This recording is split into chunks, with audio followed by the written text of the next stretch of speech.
Hello friends, मैं भावना शर्मा आप सभी को नमस्कार करती हूँ। दोस्तों, आज इस वीडियो में हम नंबर सिस्टम के बारे में डिस्कस करेंगे। दोस्तों, यहाँ मैंने मैथ्स की सीरीज स्टार्ट की है जिसमें मैं मैथ बिल्कुल बेसिक से स्टार्ट कर रही हूँ। दोस्तों, मैथ्स में नंबर सिस्टम एक ऐसा बहुत ही इम्पोर्टेंट चैप्टर है जो हर कम्पिटिटिव एग्जाम में पूछा जाता है। दोस्तों, किसी भी कम्पिटिटिव एग्जाम में जहां मैथ आता है वहां नंबर सिस्टम से क्वेश्चन जरूर पूछे जाते हैं। दोस्तों, जैसे कि मैंने लास्ट वीडियो में बताया था, यहाँ हम एस्टेट के लिए मैथ प्रिपेयर कर रहे हैं। तो एस्टेट के लिए मैथ के लिए ये बहुत ही इम्पोर्टेंट वीडियो है। अगर आप एस्टेट में मैथ सीखना चाहते हैं तो ये वीडियो जरूर देखें दोस्तों, और इस वीडियो को कंप्लीट देखें ताकि आपको नंबर सिस्टम के बारे में समझ आ जाए। दोस्तों, नंबर सिस्टम एक ऐसा चैप्टर है जहां से मैथ स्टार्ट होता है। ये मैथ का एक बिल्कुल बेसिक चैप्टर है। तो नंबर सिस्टम हर कम्पिटिटिव एग्जाम के लिए मोस्ट इंपोर्टेंट है। अगर एस्टेट की बात करें तो दोस्तों, एस्टेट में नंबर सिस्टम में से सभी एग्जाम में क्वेश्चन पूछे जाते हैं। तीनों लेवल पर क्वेश्चन पूछे जाते हैं, चाहे वो पीआरटी हो, चाहे वो टीजीटी हो, चाहे वो पीजीटी हो। अगर हम बात करें पीआरटी में, तो नंबर सिस्टम से पीआरटी में 40 मार्क्स में से कम भी 7 या 8 नंबर का जरूर पूछा जाता है। पीआरटी में मैथ दोस्तों 30 मार्क्स का आता है और 10 मार्क्स के हमारे पास न्यूमेरिकल एबिलिटी होती है, तो टोटल 40 मार्क्स का मैथ आता है। अगर हम दोस्तों टीजीटी लेवल पर बात करें तो टीजीटी लेवल पर मैथ 70 मार्क्स का आता है, 60 मार्क्स का तो मैथ आता है एज ए सब्जेक्ट, और 10 मार्क्स की हमारे पास न्यूमेरिकल एबिलिटी होती है।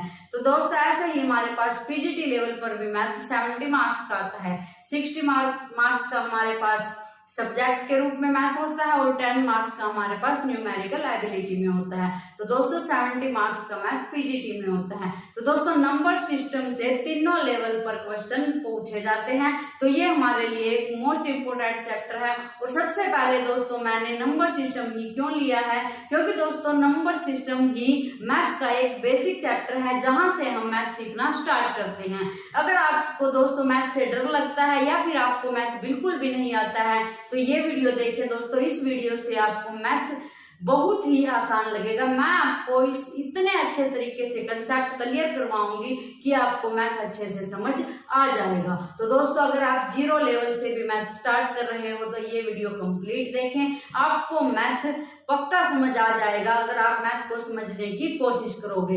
हम बिल्कुल बेसिक से मैथ देखेंगे, बिल्कुल 0 लेवल से स्टार्ट करेंगे आज। तो ये एक मैथ का बेसिक चैप्टर है। तो दोस्तों, क्या है देखो, नंबर सिस्टम। नंबर सिस्टम को हम संख्या पद्धति कहते हैं। नंबर सिस्टम हमारे पास क्या है, संख्या पद्धति। संख्या पद्धति में दोस्तों हम संख्याओं के बारे में डिस्कस करेंगे, नंबर्स के बारे में डिस्कस करेंगे। दोस्तों, जैसे कि मैंने अभी बताया, मैंने ये बेसिक चैप्टर स्टार्ट किया है। दोस्तों, इस चैप्टर से मैं आपको एक बिल्कुल लो लेवल से हाई लेवल तक लेकर जाऊंगी ताकि आप मैथ में अच्छे मार्क्स प्राप्त कर सके, चाहे वो पीआरटी का मैथ हो, चाहे वो टीजीटी का मैथ हो, चाहे वो पीजीटी का मैथ हो। तो दोस्तों, स्टार्टिंग में हम टीजीटी लेवल के मैथ की तैयारी करेंगे, जिसमें पीआरटी लेवल का तो अपने आप ही क्लियर हो जाएगा। इसके बाद दोस्तों हम पीजीटी लेवल का मैथ देखेंगे। सबसे पहले हम टीजीटी लेवल का मैथ क्लियर करेंगे।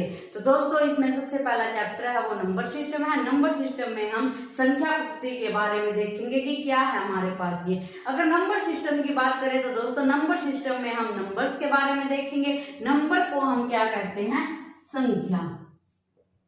नंबर हमारे पास संख्या है। नंबर से ही दोस्तों हमारा मैथ स्टार्ट होता है। मैथ कहाँ से स्टार्ट होता है, नंबर से। अब दोस्तों बात करें तो नंबर क्या है, संख्या क्या है। जैसे हमारे पास 4 है, ये भी एक संख्या है, 45 है, ये भी एक संख्या है, 445 है, ये भी एक संख्या है। इनमें डिफरेंस क्या है, सिर्फ अंकों का डिफरेंस है, डिजिट का डिफरेंस है। तो मैथ में दोस्तों जो सबसे स्टार्टिंग का वर्ड है वो क्या है, डिजिट। डिजिट, इसको हम क्या बोलते हैं, अंक। अंक से मैथ की स्टार्टिंग होती है, डिजिट से मैथ की स्टार्टिंग होती है। तो दोस्तों, अगर मैं यहाँ लिखूं कि हमारे पास 2 है, ये क्या है, एक अंक है, एक डिजिट है। अगर 22 लिखूं तो ये हमारे पास 2 अंक है, 2 डिजिट है। अगर 222 लिखूं तो ये हमारे पास क्या है, एक 3 अंक है, 3 डिजिट है। लेकिन दोस्तों ये क्या है, हमारे पास एक नंबर है, ये भी हमारे पास एक नंबर है, ये भी हमारे पास क्या है, एक नंबर है। डिफरेंस क्या है दोस्तों, ये 1 डिजिट का नंबर है, ये 2 डिजिट का नंबर है, ये 3 डिजिट का नंबर है। या फिर ऐसे कह सकते हैं, ये 1 अंक वाली संख्या है, ये 2 अंक वाली संख्या है और ये 3 अंक वाली संख्या है। तो दोस्तों अंक और संख्या के बीच में डिफरेंस क्या होता है, संख्या है जो हमारे पास वो अंकों से मिलकर बनती है। 1 अंक की भी संख्या है, 2 अंकों की भी संख्या है, 3 अंकों की भी संख्या है, 4 अंकों की भी संख्या है। लेकिन अंक अपने आप में ही एक डिजिट है। अगर हम इसको अलग अलग बोले तो क्या बोलेंगे, ये 2 अंक है, ये 3 अंक है। लेकिन एक ये पूरी की पूरी क्या बनेगी, संख्या बनेगी। अंक ये 3 है, डिजिट ये 3 है, संख्या क्या है, नंबर क्या है, 1। तो ये हमारे पास डिजिट और नंबर में डिफरेंस हुआ। तो दोस्तों हमने देखा कि डिजिट और नंबर क्या है। कई बार ये पूछ लिया जाता है आपसे कि 1 अंक वाली कितनी संख्याएं हैं, 1 अंक वाली संख्याएं। तो 1 अंक वाली संख्याएं कितनी होती हैं दोस्तों, 9। अगर आपसे ये पूछ लिया जाए 2 अंकों वाली संख्याएं, तो 2 अंकों वाली संख्याएं आपके पास कितनी होंगी, 90। 2 अंकों वाली संख्याएं आपके पास कितनी होंगी, 90। उसके बाद दोस्तों अगर हम बात करें 3 अंकों वाली संख्याएं, 3 अंकों वाली संख्याएं आपके पास कितनी होंगी, 900। अगर आपसे पूछा जाए 4 अंकों वाली संख्याएं, 9000। तो ये भी आपसे कई बार दोस्तों पूछ लिया जाता है, तो ये भी आपको याद रखना चाहिए। इसके बाद दोस्तों हम डिस्कस करेंगे कि नंबर में और क्या क्या पूछा जाता है। नंबर में हमारे पास जैसे ये हमारे पास नंबर है दोस्तों, कुछ भी नंबर ले सकते हैं हम, 45। इसमें दोस्तों आपसे कई बार क्या पूछ लिया जाता है, स्थानीय मान, जातीय मान। ये हमारे पास क्या होता है, इसके बारे में अब हम डिस्कस करेंगे दोस्तों। क्या है, सबसे पहले हमारे पास किसी भी नंबर में क्या क्या पूछ लिया जाता है, हमारे पास face value. Face value, face value को हम क्या कहते हैं, जातीय मान। इसके बाद है दोस्तों हमारे पास प्लेस वैल्यू। प्लेस वैल्यू को हम क्या बोलेंगे, स्थानीय मान। ये हमारे पास एक बिल्कुल सा बेसिक कंसेप्ट है नंबर के, साथ ही इसको हम देख लेते हैं। इसके बारे में हम नंबर सिस्टम के बारे में डिस्कस करेंगे, नंबर्स के बारे में डिस्कस करेंगे, किस किस टाइप के नंबर्स होते हैं। उससे पहले हम ये थोड़ा सा पॉइंट क्लियर कर लेते हैं, फेस वैल्यू और प्लेस वैल्यू। जैसे हमारे पास ये है 45, इसमें जो 4 की फेस वैल्यू है दोस्तों वो क्या है, 4। जो इसका जातीय मान है वो क्या है, 4। अगर हम इसके प्लेस वैल्यू की बात करें तो इसकी प्लेस वैल्यू क्या है, 40। क्या है दोस्तों इसकी प्लेस वैल्यू, 40। इसको हम ऐसे भी देख सकते हैं, जैसे हमारे पास कोई भी नंबर है दोस्तों 39725, इसको हम क्या कहते हैं, इकाई, दहाई, सैकड़ा, हजार, 10,000 ऐसे कहते हैं। या फिर ऐसे भी बोल सकते हैं वंस, टेंस, 100, 1000, 10,000। ये होता है हमारे पास वंस, टेंस। जब टेंस का प्लेस वैल्यू हमें बतानी हो तो क्या बोलेंगे, 2 × 10, 20 आएगी। जब 100 वाले की प्लेस वैल्यू बताएंगे तो क्या लिखेंगे, 700। तो दोस्तों ऐसे हम प्लेस वैल्यू और फेस वैल्यू फाइंड आउट करते हैं। यहाँ हमारे पास कोई भी नंबर है 29785। अगर हमें 9 की क्या बतानी है दोस्तों, फेस वैल्यू बतानी है, तो हम बताएंगे 9।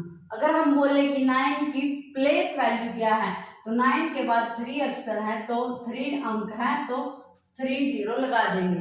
तो 9 की प्लेस वैल्यू क्या आएगी, 9000। 1, 10, 100, 1000। ये 1000 प्लेस पर है, तो 9000।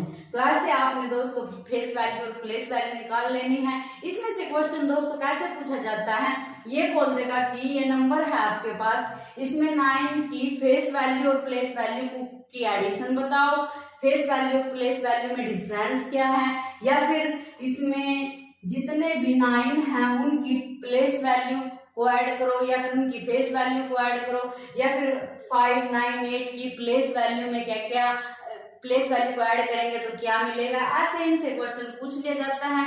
तो आपको दोस्तों प्लेस वैल्यू और फेस वैल्यू के बारे में पता होना चाहिए। इसमें से दोस्तों कई बार क्वेश्चन पूछ लिया जाता है। प्लेस वैल्यू जो जिस स्थान पर है नंबर उसके अनुसार निकलेगी, और फेस वैल्यू जो वो नंबर है उसके अनुसार निकलेगी। तो दोस्तों ये हमने अभी क्या देखा, अंक क्या है, डिजिट क्या है, और नंबर क्या है, संख्या क्या है, और फेस वैल्यू और प्लेस वैल्यू कैसे निकालते हैं, और किस टाइप के सम इसमें से पूछे जाते हैं, ये आपको आना चाहिए। इसके बाद दोस्तों हम नंबर सिस्टम के बारे में समझेंगे। अब हम नंबर सिस्टम के बारे में समझेंगे। देखो दोस्तों नंबर सिस्टम क्या है, संख्या पद्धति। नंबर सिस्टम को क्या कहते हैं, संख्या पद्धति। क्या है ये हमारे पास,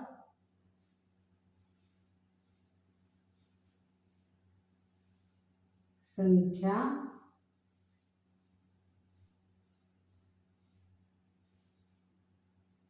पद्धति।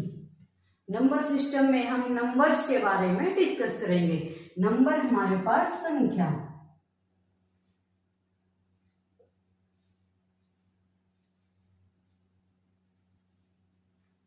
अब हम देखेंगे दोस्तों नंबर कितने टाइप के होते हैं, संख्या कितनी टाइप की होती है, यहाँ हम सभी के बारे में डिस्कस करेंगे। सबसे पहले दोस्तों हमारे पास जो नंबर है वो 2 टाइप्स का होता है। यहाँ है रियल नंबर, यहाँ है इमेजिनरी नंबर। जो संख्या है वो हमारे पास 2 प्रकार की होती है, रियल नंबर, इमेजिनरी नंबर। जो रियल नंबर है उसको हम क्या कहते हैं, वास्तविक संख्या। वास्तविक संख्या, जो वास्तव में संख्या होती हैं उनको हम वास्तविक संख्या कहते हैं। इसके अंदर दोस्तों हमारे पास negative, positive, real number, irrational number, सभी टाइप से नंबर आ सकते हैं, वो हमारे पास रियल नंबर होगा। वास्तविक संख्याएं जो वास्तव में संख्याएं होती हैं वो कौन सी होती हैं, वास्तविक संख्याएं, उनको हम क्या कहते हैं, रियल नंबर्स। इसके बाद है दोस्तों हमारे पास इमेजिनरी नंबर। इमेजिनरी नंबर को हम क्या कहते हैं, काल्पनिक संख्याएं। क्या लिखेंगे इसको,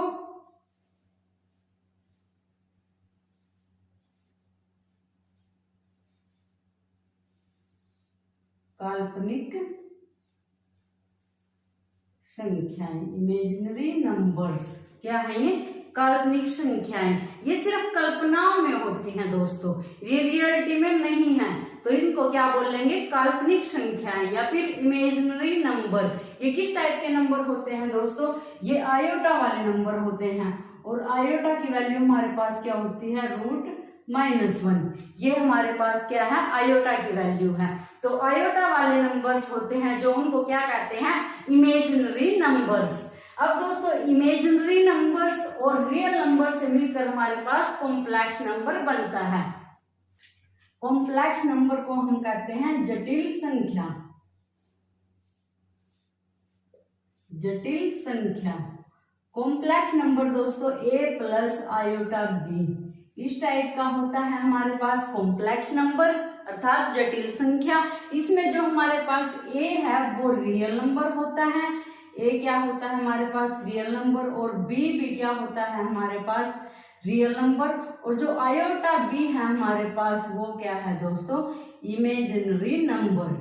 जो हमारे पास आयोटा b है वो क्या है, इमेजिनरी नंबर, क्योंकि b के साथ आयोटा मल्टीप्लाई कर दिया तो आयोटा भी हमारे पास इमेजिनरी नंबर है। एक इमेजिनरी नंबर में अगर हम रियल नंबर ऐड कर देते हैं तो हमारे पास क्या आता है, एक कॉम्प्लेक्स नंबर, इसको हम जटिल संख्या कहते हैं। तो हमारे सिलेबस में दोस्तों कॉम्प्लेक्स नंबर एग्जाम में नहीं आएगा, तो कॉम्प्लेक्स नंबर के बारे में सिर्फ इतना ही डिस्कस करेंगे।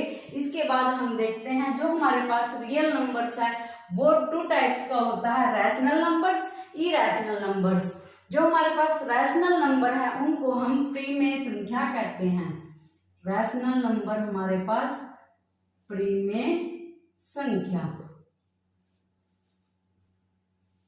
और जो इरैशनल नंबर है हमारे पास उसको हम क्या कहते हैं, अप्रीमेय संख्या। अप्रीमेय संख्या। जो हमारे पास दोस्तों रैशनल नंबर है वो किस टाइप के होते हैं, ऐसे नंबर जिनको हम p बाई क्यू की फॉर्म में लिख सकते हैं। ऐसे नंबर जो p बाई क्यू की फॉर्म में लिखे जाए उनको हम प्रीमेय संख्या या रैशनल नंबर कहते हैं। जैसे हमारे पास p बाई क्यू एक फॉर्म है, इसको हम 3/4 लिख सकते हैं। ये हमारे पास क्या है, रैशनल नंबर है। जहां दोस्तों जो क्यू है वो नॉट इक्वल टू 0 है, क्यू हमारे पास 0 नहीं होना चाहिए। तो दोस्तों जो हमारे पास रियल नंबर्स हैं वो इस टाइप के नंबर्स होते हैं। इनको हम जो ये है इसको हम अंश बोलते हैं, इसको हम हर बोलते हैं, या फिर न्यूमिरेटर और डिनोमिनेटर। तो ये किस फॉर्म के होते हैं, न्यूमिरेटर डिवाइड बाय डिनोमिनेटर। ये रैशनल नंबर हमारे पास इस टाइप के होते हैं। अभी दोस्तों इनको हम मोटे तौर पर देख लेते हैं, नेक्स्ट वीडियो में इनको बिल्कुल बारीकी से विद डेफिनेशन अलग अलग एग्जाम्पल के साथ इनको समझेंगे। तो आज हम इनको देखते हैं ये कौन कौन से नंबर हैं। नेक्स्ट वीडियो में दोस्तों इनको बिल्कुल एक एक नंबर को डिटेल से समझेंगे।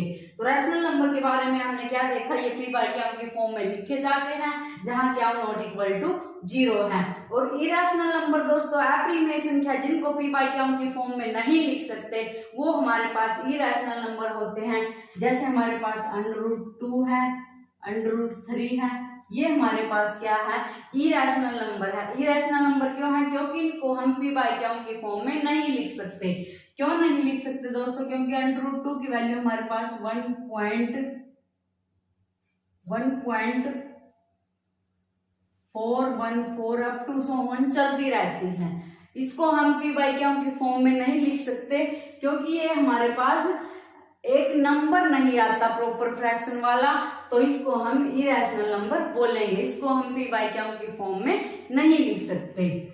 ऐसे ही दोस्तों √3 की वैल्यू है हमारे पास, इसको भी हम p बाई क्यू के फॉर्म में नहीं लिख सकते, इसलिए ये हमारे पास क्या है, एक इरैशनल नंबर। सभी अंडर रूट वाली वैल्यू इरैशनल नंबर नहीं होती दोस्तों, क्योंकि जो हमारे पास √4 है इसको हम 2 लिख सकते हैं और 2/1, इसका मतलब इसको हम p बाई क्यू के फॉर्म में लिख सकते हैं। तो ये हमारे पास एक रैशनल नंबर है। लेकिन दोस्तों √2 है जो वो हमारे पास क्या है, एक इरैशनल नंबर है। इसके बाद है दोस्तों हमारे पास irrational number, rational number. Again rational number हमारे पास 2 टाइप्स के होते हैं, इंटीजर्स और फ्रैक्शनल नंबर। इंटीजर्स को दोस्तों हम पूर्णांक कहते हैं। पूर्णांक मतलब पूरा अंक, जितने भी पूरे अंक होते हैं वो सभी इंटीजर्स के अंदर आते हैं दोस्तों।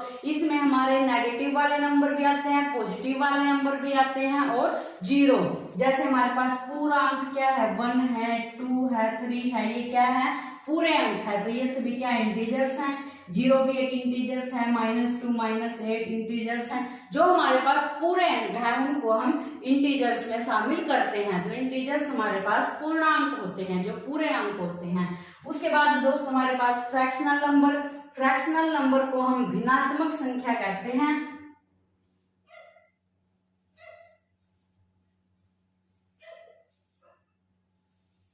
भिन्नात्मक संख्या, जो भिन्न वाली संख्या होती है उसको हम भिन्नात्मक संख्या कहते हैं, फ्रैक्शनल नंबर कहते हैं। ये हमारे पास जैसे 3/7 है, ये क्या है, फ्रैक्शनल नंबर है। इससे आगे है दोस्तों हमारे पास जो इंटीजर्स हैं वो 3 टाइप्स के होते हैं, अभी मैंने बताया है, नेगेटिव इंटीजर्स, पॉजिटिव इंटीजर्स और जीरो। ये हमारे पास क्या है, पूर्णांक है। जो हमारे पास पॉजिटिव इंटीजर्स होते हैं, जितने भी पॉजिटिव इंटीजर्स होते हैं उनको हम क्या कहते हैं, नेचुरल नंबर्स।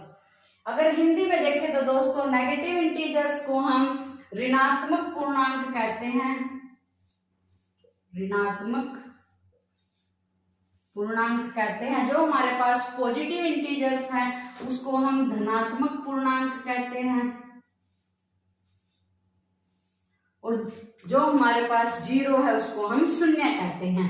तो दोस्तों जो हमारे पास पॉजिटिव इंटीजर्स हैं जैसे 1 2 3 4 5 6 7 8 up to so on infinity तक चलते रहते हैं, ये सभी जो पॉजिटिव इंटीजर्स हैं इनको हम क्या कहते हैं, नेचुरल नंबर्स। नेचुरल नंबर्स प्राकृतिक संख्याएं या फिर प्राकृत संख्याएं, प्राकृत संख्याएं, नेचुरल नंबर्स, ये सभी पॉजिटिव इंटीजर्स होते हैं। अगर पॉजिटिव इंटीजर्स के अंदर हम जीरो को भी शामिल कर दें तो उसको हम होल नंबर्स बोलते हैं। होल नंबर्स में कौन कौन से आते हैं, पॉजिटिव इंटीजर्स के साथ अगर हम जीरो को भी शामिल कर दें तो वो हमारे पास होल नंबर्स बन जाते हैं। तो दोस्तों होल नंबर्स कौन कौन से होते हैं, 0 1 2 3 4 अप टू सो ऑन। इसके बाद दोस्तों हमारे पास जो नेचुरल नंबर्स हैं, प्राकृत संख्याएं हैं, उनको हम आगे 4 टाइप के में डिवाइड करते हैं, prime numbers, composite numbers, even numbers, odd numbers. सबसे पहले हम बात करेंगे प्राइम नंबर्स। प्राइम नंबर्स को हम अभाज्य संख्या कहते हैं, प्राइम नंबर्स अभाज्य संख्याएं। प्राइम नंबर्स दोस्तों ऐसे नंबर्स होते हैं जिसके केवल 2 फैक्टर होते हैं, या फिर जो केवल अपनी ही टेबल में आए या फिर 1 की टेबल में आए, ऐसे नंबर को हम प्राइम नंबर्स कहते हैं। जैसे हमारे पास 2 है दोस्तों, इसके केवल 1 और 2 ही फैक्टर्स हैं, इसके अलावा किसी की टेबल में नहीं आता है, तो ये हमारे पास क्या है, एक अभाज्य संख्या है या फिर एक प्राइम नंबर है। इसके बाद दोस्तों हमारे पास 3 भी प्राइम नंबर है, 4 हमारे पास प्राइम नंबर नहीं है, क्योंकि जो 4 है वो 1 की टेबल में आता है, 2 की टेबल में आता है, 4 की टेबल में आता है, तो इसके हमारे पास 3 फैक्टर्स हैं, इसका मतलब ये हमारे पास एक प्राइम नंबर नहीं है। तो दोस्तों 2 हमारे पास एक प्राइम नंबर है। उसके बाद दोस्तों कंपोजिट नंबर्स, कंपोजिट नंबर को हम क्या बोल लेंगे, भाज्य संख्या। कंपोजिट नंबर एक ऐसा नंबर होता है जिसके 2 से ज्यादा फैक्टर होते हैं, या फिर जो 2 से ज्यादा टेबल में आता है। जैसे हमारे पास 4 है, एक कंपोजिट नंबर है। इसके बाद दोस्तों हमारे पास 6 है, क्योंकि 6 1 की टेबल में आता है, 2 की टेबल में आता है, 3 की टेबल में आता है और 6 की टेबल में आता है। तो ये हमारे पास क्या है, एक भाज्य संख्या है, मतलब कि ये एक कंपोजिट नंबर है। इसके बाद है दोस्तों हमारे पास इवन नंबर्स। इवन नंबर को हम क्या कहते हैं, सम संख्या। सम संख्या, इवन नंबर्स। इवन नंबर ऐसे नंबर होते हैं जो 2 से डिवाइड होते हैं, वो हमारे पास इवन नंबर होते हैं, या फिर जिनका यूनिट डिजिट इकाई का अंक 0 2 4 6 8 हो, वो सभी क्या होंगे, इवन नंबर्स होंगे, जो हमारे पास 2 की टेबल में आते हैं, जैसे 2 4 6 8 अप टू सो ऑन, ये जो 2 से डिवाइड हो जाते हैं। इसके बाद है दोस्तों हमारे पास ऑड नंबर्स। ऑड नंबर्स को हम क्या कहते हैं, विषम संख्या।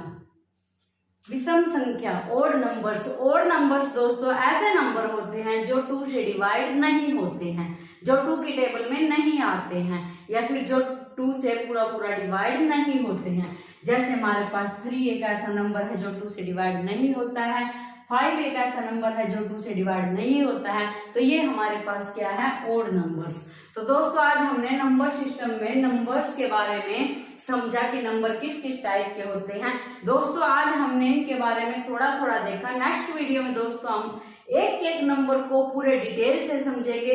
तो मेरी नेक्स्ट वीडियो जो दोस्तों जरूर देखें, जो कि आपके लिए बहुत ही हेल्पफुल होगी, क्योंकि उसमें हम हर नंबर के बारे में डिटेल में डिस्कस करेंगे। और दोस्तों नंबर सिस्टम में नेक्स्ट टॉपिक हमारा होगा इन सभी के बाद डिविजिबिलिटी ऑफ रूल, कि जो हमारे पास डिविजिबिलिटी ऑफ रूल है वो किस किस नंबर का क्या क्या है, 2 से डिवाइड कौन कौन से नंबर होते हैं, 3 से डिवाइड कौन कौन से नंबर होते हैं, इन सब के लिए एक रूल है, उस रूल के बारे में डिस्कस करेंगे। और आगे हम दोस्तों यूनिट डिजिट कैसे फाइंड आउट करते हैं उसके बारे में डिस्कस करेंगे। तो दोस्तों मेरी नेक्स्ट वीडियो जरूर देखें। अगर आपको ये मेरा समझाया हुआ समझ आया है या फिर थोड़ा सा भी इसमें से आपको कुछ सीखने को मिला है तो आप कमेंट जरूर करें, क्योंकि आपके कमेंट से ही मुझे मोटिवेशन मिलेगा और मैं नेक्स्ट वीडियो बनाने के लिए प्रिपेयर हो जाऊंगी। तो दोस्तों आज की वीडियो में हमने ये समझा, आशा करती हूँ कि आपको समझ आ गया होगा। अगर आपको इसके बारे में कोई भी डाउट है तो आप कमेंट करके जरूर पूछें, मैं आपके कमेंट का रिप्लाई देने की पूरी कोशिश करूंगी। तो दोस्तों मिलते हैं नेक्स्ट वीडियो में एक नेक्स्ट टॉपिक के साथ। Thank you.